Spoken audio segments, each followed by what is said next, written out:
हर रोज एक नई कहानी देखने के लिए चैनल को सब्सक्राइब करें और बेल आइकन दबाना ना भूलें।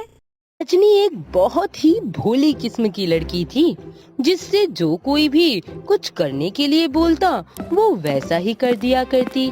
इस बात से उसकी माँ सरला काफी परेशान रहती थी।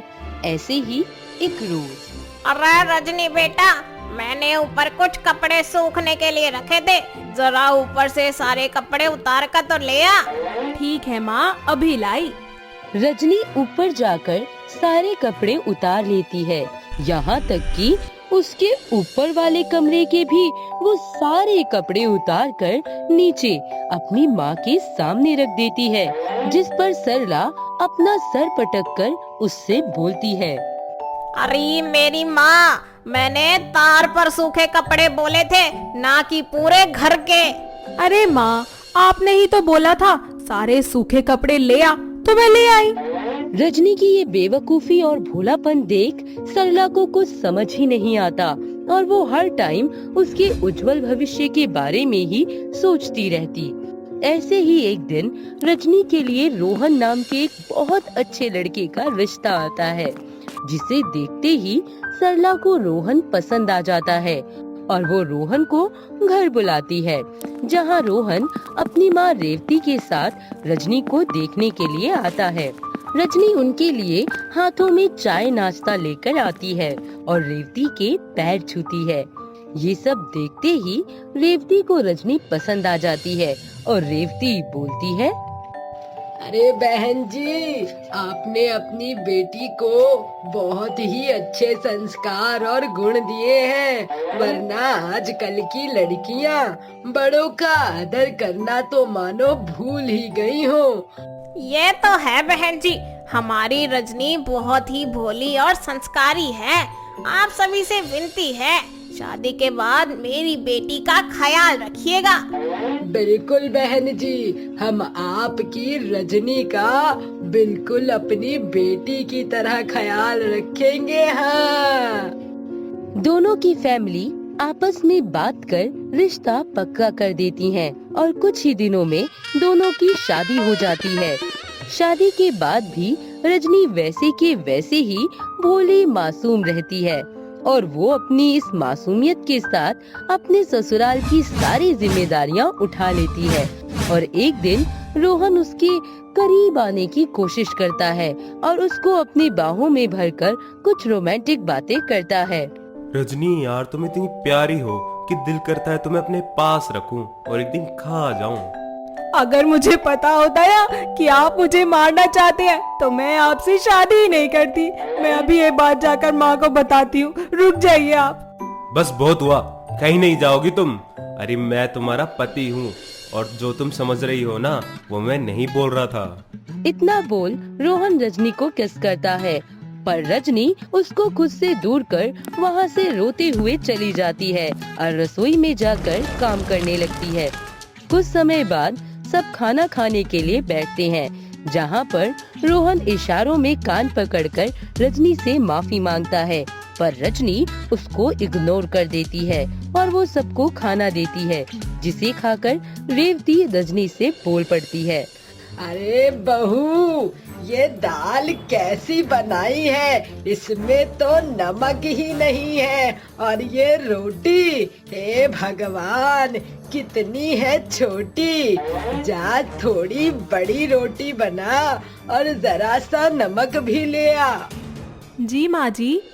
रजनी तुरंत किचन में जाती है और थोड़ी देर बाद थाली से भी ज्यादा बड़ी रोटी और पूरा नमक का डब्बा उठाकर ले आती है, जिसे देख रेवती बेहोश हो जाती है और थोड़ी देर बाद होश में आती है और बोलती है, अरे बहू, ये क्या ले आई? अरे मैंने तुझे थोड़ी बड़ी रोटी बोला था और थोड़ा सा नमक लाने के लिए बोला था। पर माँ जी, आपने मुझे ये नहीं बताया था कि कितनी बड़ी रोटी, और ना ही ये बोला था कि थोड़ा सा नमक लेकर आना। हे भगवान, ये कैसी बहू ले आई मैं। भगवान तुझे बहू ही देनी थी तो इसमें थोड़ी बुद्धि भी दे देता। माँ जी, पर अपने घर में कोई बुद्धि भी रहती है?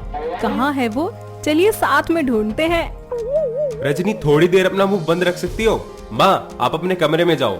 रेवती रजनी की ऐसी बेवकूफियां देख गुस्से में लाल पीली होकर वहाँ से चली जाती है और रजनी ऐसे ही बेवकूफियां करती रहती है, जिसके चलते रेवती रजनी को कहीं नहीं लेकर जाती और ना किसी से मिलवाती। ऐसे ही एक दिन रेवती की कुछ फ्रेंड्स उसके घर पर आती हैं और वो सब ताश खेलने लगती हैं।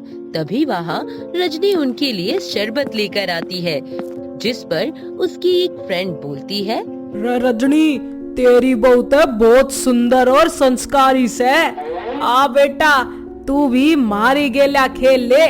रेवती तू ही कह देना अपनी बहू है। सब इतना कह रहे हैं तो तुम भी खेल लो। सबके बोलने पर रजनी खेलने लगती है और जैसे ही रेवती चीटिंग करती है वो सबको बता देती है और बोलती है, माँ जी गेम में चीटिंग करना ना गलत बात होती है। ये देख उसकी दोस्त उस पर हंसने लगती हैं और एक बार फिर गेम शुरू होती है और इस बार उसकी दोस्त चीटिंग करती है, जिस पर रजनी बोलती है, गेम तो चाहे कोई भी हो लेकिन कभी चीटिंग नहीं करनी चाहिए और हार जीत तो लगी रहती है, पर चीटिंग करना नॉट गुड आंटी जी। रजनी की बात सुन सब खुद को शर्मिंदा महसूस करने लगते हैं और ईमानदारी से खेल सब अपने अपने घर वापस चली जाती हैं और रेवती का सर सबके सामने फक्र से ऊंचा हो जाता है। ऐसे ही कुछ दिन बीत जाते हैं और एक दिन एक चोर उसके घर में आ जाता है और रजनी उसको चोरी करता देख लेती है और बोलती है, आप ये सब क्या कर रहे हैं? अगर आपको कुछ चाहिए था या किसी तरीके की कोई मदद चाहिए थी तो हमें बोलिए, मेरी सास सबकी मदद करती है। पर आप लोग इस तरह चोरी तो मत कीजिए ना, मेरी सास आराम से आपको सब कुछ दे देगी। चुप कर, नहीं तो तेरी गर्दन यहीं उड़ा दूंगा। और ये सब मैं अपने अपनों के लिए कर रहा हूँ, समझी? मेरी गर्दन उड़ाने से अगर आपकी कुछ मदद हो पाती है तो उड़ा दीजिए, पर मुझे एक बात बताइए, आपके ऐसा करने से होगा क्या? आप अगले दिन जेल चले जाएंगे। उसके बाद सोचा है जिसके लिए आप ये सब कुछ कर रहे हैं उनका क्या होगा? बताइए, ये कुछ पैसे आपके लिए ज्यादा जरूरी हैं या आपके बीवी बच्चों की खुशी? रजनी चोर को पैसे देकर बात कर ही रही होती है कि आवाज सुनकर रोहन और रेवती भी वहाँ आ जाते हैं और रोहन पुलिस को फोन करने लगता है।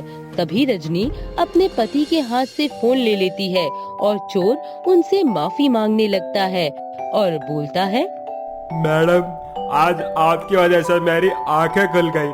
अब से चोरी नहीं करूंगा, बल्कि मेहनत मजदूरी कर अपने बच्चे का पेट पालूंगा।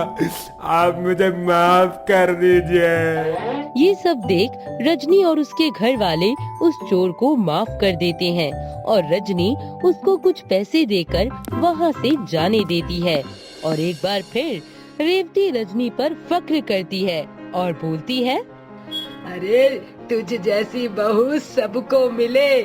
बहू हमारी रजनीकांत है, रजनीकांत। हमें मुसीबत में डालकर और फिर उस मुसीबत से निकाल भी लेती है।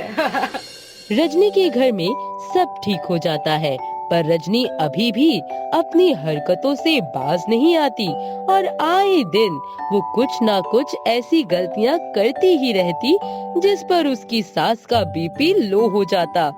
पर फिर भी सब एक साथ खुशी खुशी रहते हैं। दोस्तों, अगर आपको ये कहानी पसंद आई तो इसे लाइक करें, शेयर करें और कमेंट करके बताएं कि कहानी में आपको सबसे अच्छा क्या लगा।